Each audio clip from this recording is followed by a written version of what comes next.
Hi, I'm SOLEHUDDIN and my number metric is 2023-841-392. So international relations help countries solve global problems, keep peace, grow economics and share culture.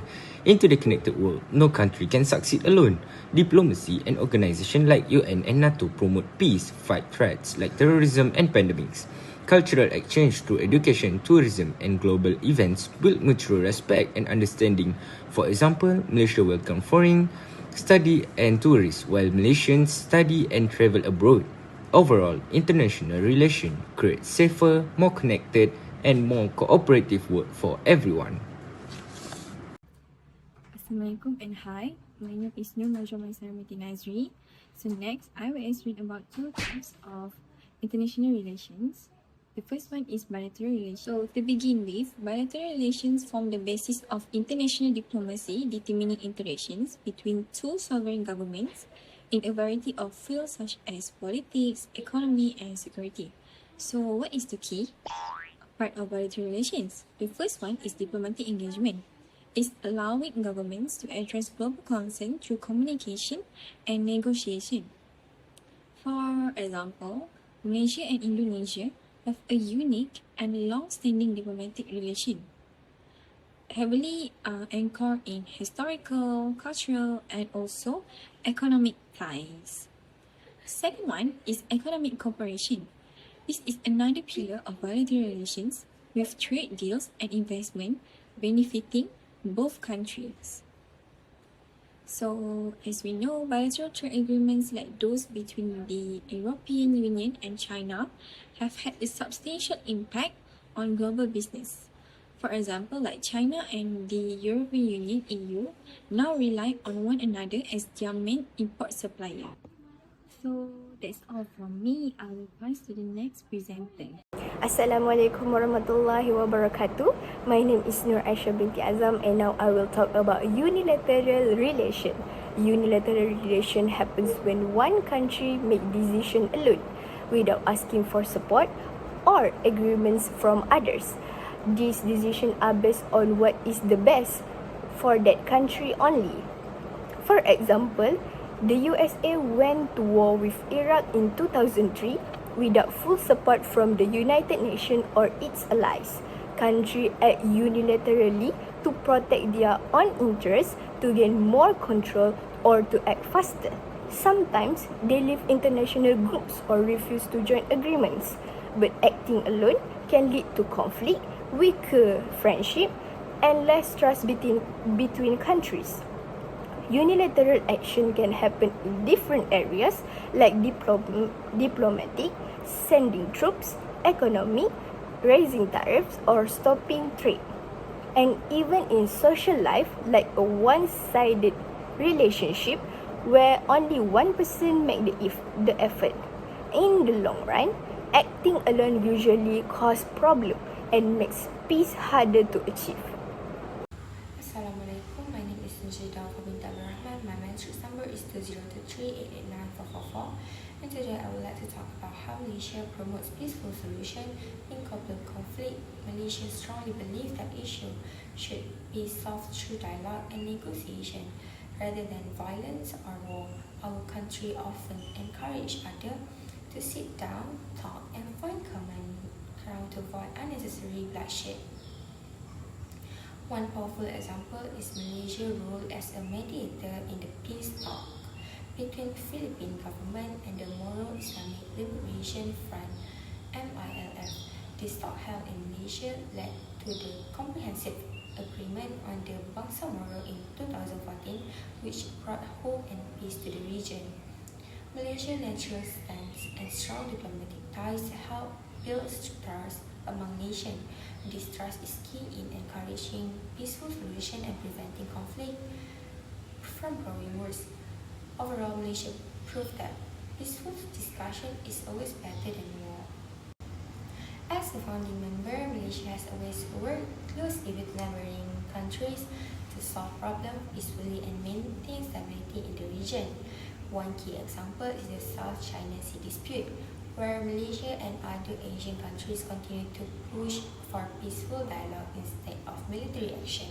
This shows Malaysia's commitment to solving issues through discussion and not cooperation, not conflict. Beyond security, economic cooperation in Asia also help prevent war. When countries depend on each other for trade and growth, they are less likely to fight.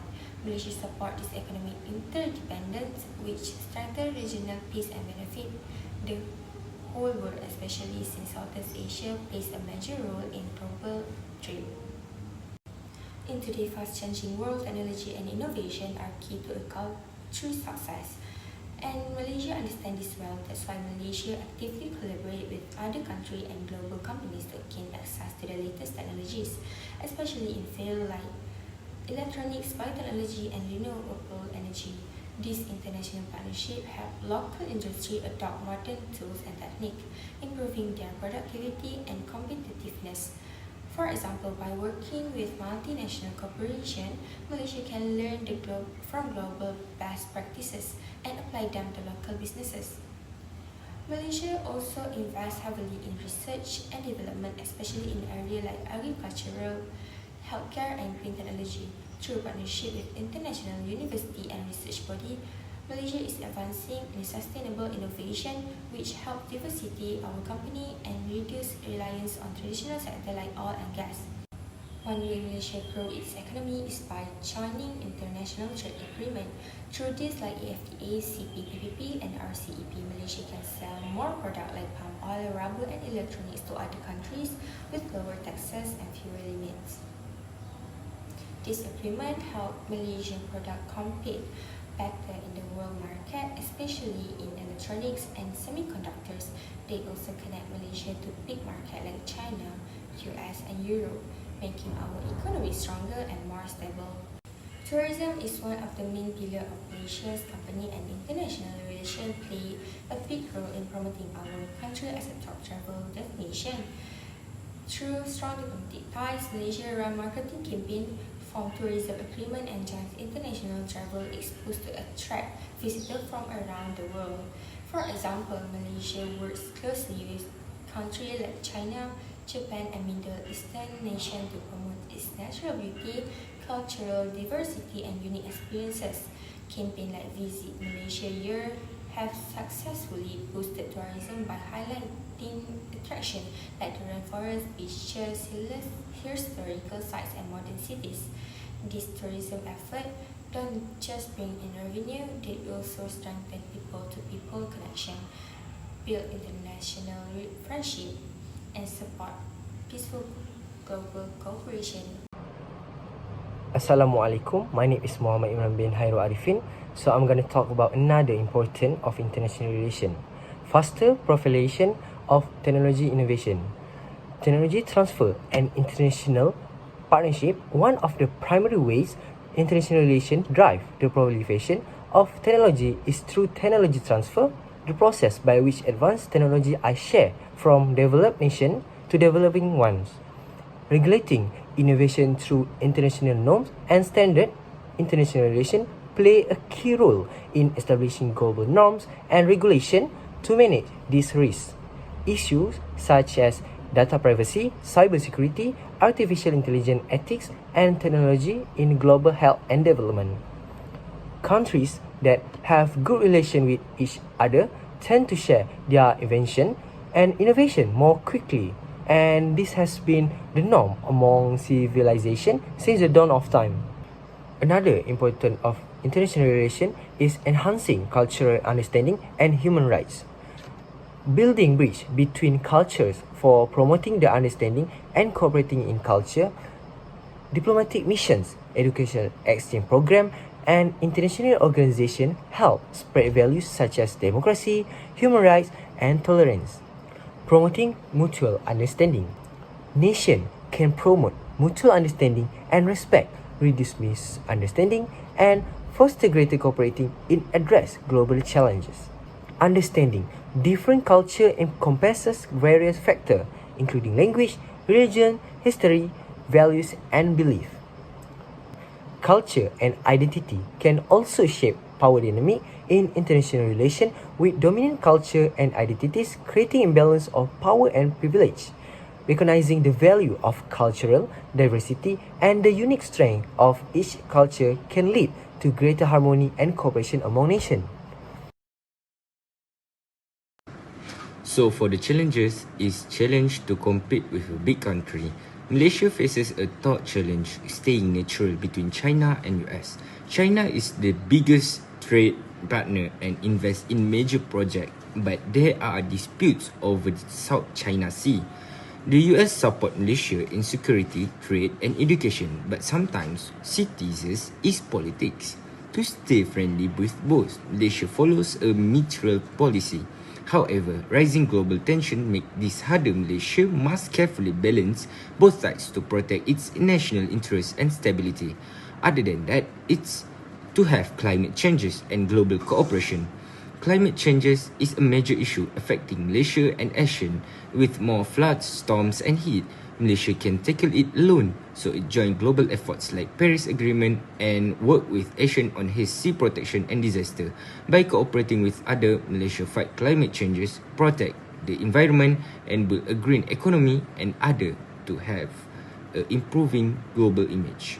So hi again, my name is NAJWA NADZRI and I will explain more about challenges of international relations to Malaysia. So the third challenges is economic challenges. To begin with, Malaysia's economy is strongly reliant on international trade, which makes it susceptible to global economic changes. Malaysia has substantial trading links with China, the United States and the European Union. For example, the United States-China trade war has an impact on Malaysia's exports and investment, pushing authorities to react to changing economic conditions.